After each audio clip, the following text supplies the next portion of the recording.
Hi everyone, I'm Julia. I'm the creator of this summit, and the title of my talk today is "It Takes a Village: A Community Approach to Building Your Business and Bringing Your Gifts into the World." And so the reason I decided to do this talk for you is because I want to show you what can become possible if you create your projects in a community setting. Okay, so let me ask you this. How many of you are trying to create your business and bring your gifts into the world all on your own? Maybe you're creating your programs in your own home, just like sitting there all alone in front of your computer, or maybe you are writing a book all alone, or it might be like so many different things, right? We're all very versatile and creative in terms of our gifts. So whatever it is you're doing, my question to you, are you doing this together with people, or are you doing this alone? And if you are doing this alone, is it because you enjoy it? Because some people really do enjoy it. I actually know someone who loves working alone, and she gets a lot done, and she's very successful. So working alone does work for a lot of I wouldn't say a lot of people, for some people. I haven't met many people that it works for, but it does work for some people. But I know that a lot of people feel lost and isolated and confused. I know for sure that this is how I felt on my entrepreneurial journey. I've been an entrepreneur for the last 14 years. I started out working with people. Then those people moved away, and I shifted into working alone. And then I realized, oh my goodness, this is not for me. I'm not a let's do this on my own kind of person. I realized I really needed community. And so then I shifted back into working with people again. And I love this. It makes me so happy to work this way. So if you are someone who is working alone, but you would love to have a sense of community, if you would love to have community support so you can do things together, so this talk is for you. So let me give you 3 tips of how to find the right community and how to set yourself up within this community in a way where you can work on your projects together. Okay, so step number 1 is really connecting with your vision and your values, your unique values. So what is it that is important to you in life? What is the vision you have for your life and for your business? What are your values? What values do you live by in your life? And the reason this is really important is because this is how you will know if you are fully aligned with a community once you find a community.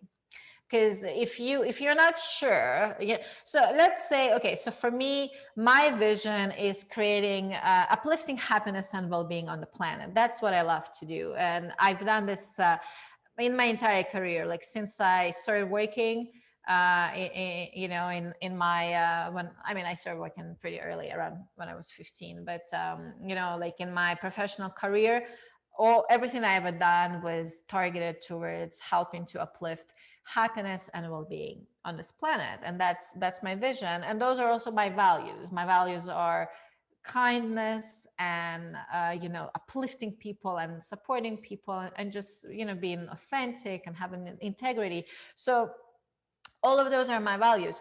And because I'm very clear on my vision and my values, it was very easy for me to find a community. Right now, I am a leader, one of the leaders in the Arigato Living community, which I know some of you are part of it, and hopefully many of you will become a part of it as well. It's honestly the most amazing community I ever came across in my entire life, really. And that's how I knew that this community is very much aligned with me and that I wanted to join it. Okay, so take some time to connect with your vision for your life and your business, and what are your values. And once you're clear on that, then look around your current network, and like cast your net even wider, and see which communities you can find that are aligned with that. And but the other thing is that what I find as and if you heard my other talks, you know that I'm very intuitive. I'm a very intuitive person, and I work in alignment to what I hear intuitively, to the messages I receive from the energy field. And what I found is that when I clarify my vision, like really, really clarified it, and when I got really clear on my values, it magnetized the right community to me. I didn't have to go search for it. It just came to me. And it was just like this spark, this click. It just all clicked together into place. So give it a try. My belief and my experience, what I witnessed, what I observed in the world, is that when we are very clear on our vision and what we're creating, it amplifies this energy and it ignites it, and it magnetizes things to us. So give it a try. And okay, so the next step is, and this is really important, because if you're going to be a part of a community, obviously there's lots of different people, there's lots of different personalities and different needs and different approaches to how to do things. Like you can see, it can get pretty complicated, right? Like for example, when I was, I've been creating the summit, I've been coordinated between 19 speakers, and then I had an assistant, and I had some other team members. So there was like a mini community I had to coordinate between, and everybody had their emotions and their inner experiences and their needs and the wants. And it the the reason I was able to navigate it as well as I have, and I have to say, I'm really proud of myself. I'm pretty amazed how well I managed this whole process, because this is a big job. So I'm going to give myself a pat on the back for that. And so let me share with you why it worked, why I believe it worked.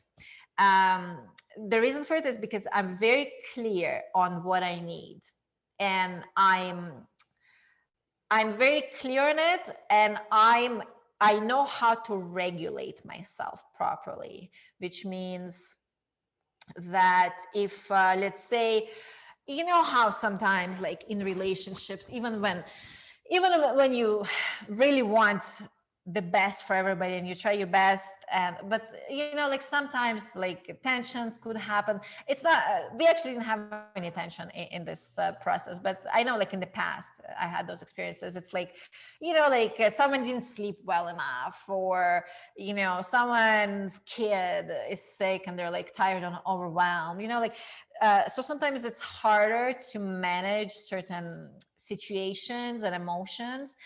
And but because I am very clear on what I need and how to regulate myself, how to calm myself down, how to keep myself composed and balanced so I can be available for people and their needs, I was able to do this really well, really successfully.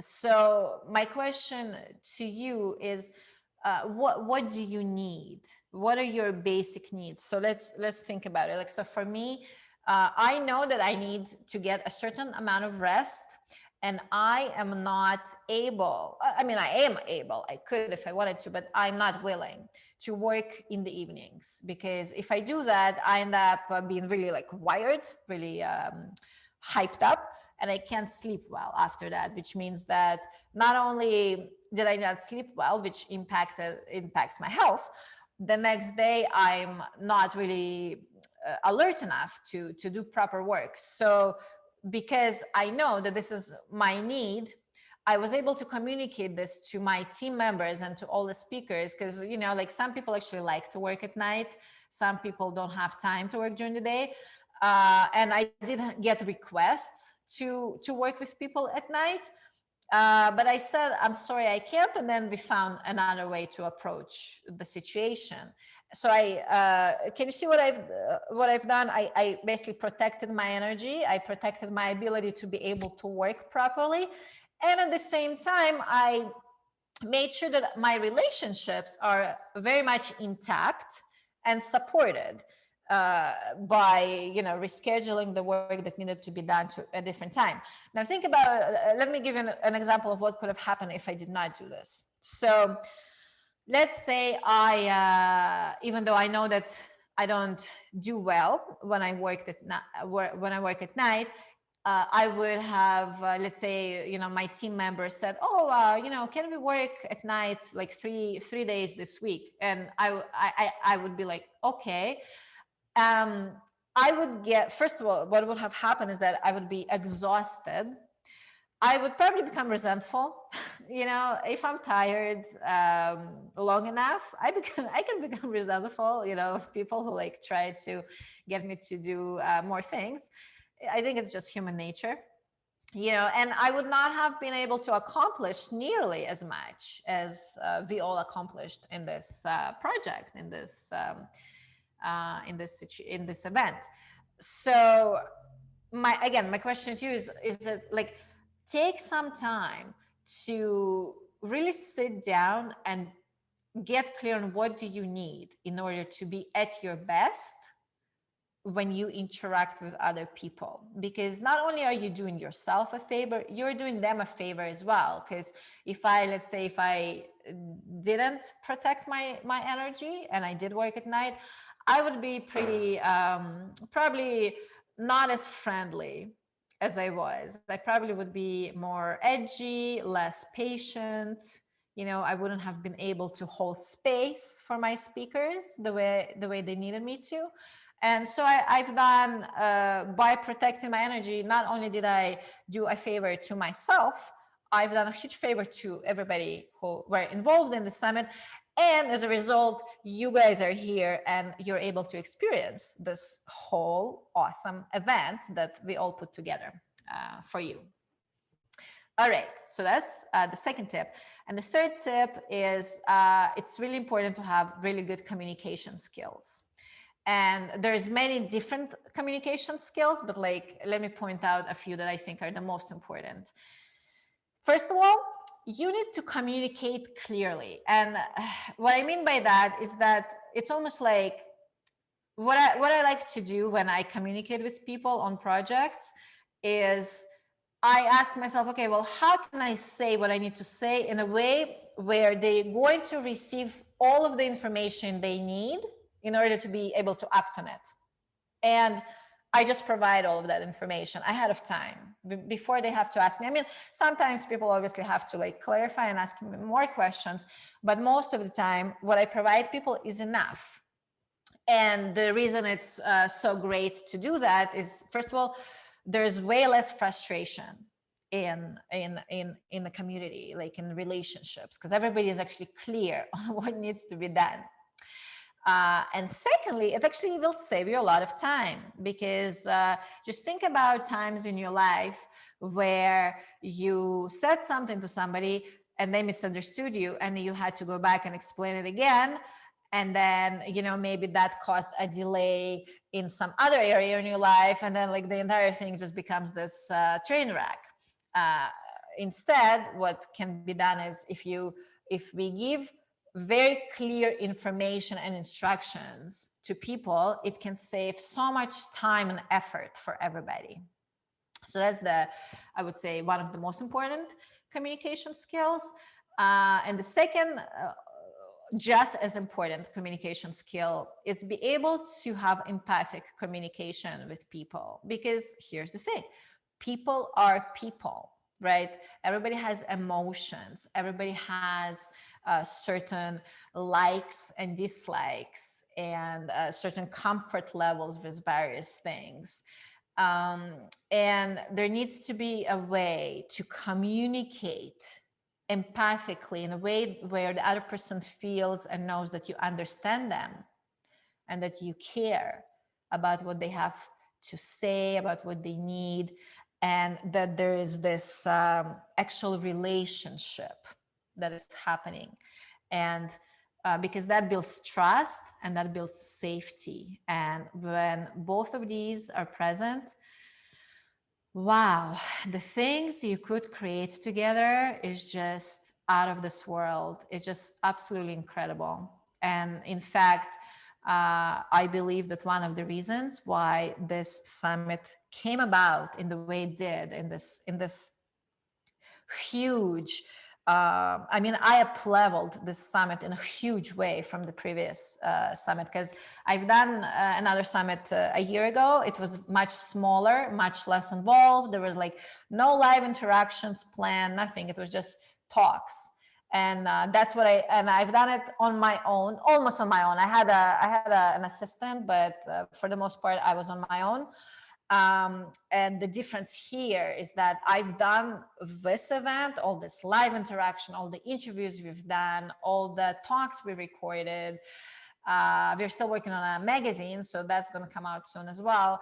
And all of that was possible because of our community, doing this as a community instead of Arigato Living community. And because we were able to communicate with each other in a way where everyone were really happy and everyone felt really valued and cared about and supported.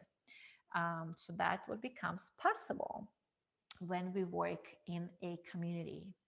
So my question to you is, what do you believe could become possible for you if you took yourself out of isolation and plugged yourself into a community that is really supportive and aligned with your vision and values, and you can be a part of something greater and receive the help and support that you need. So what could become possible for you if you had that around you?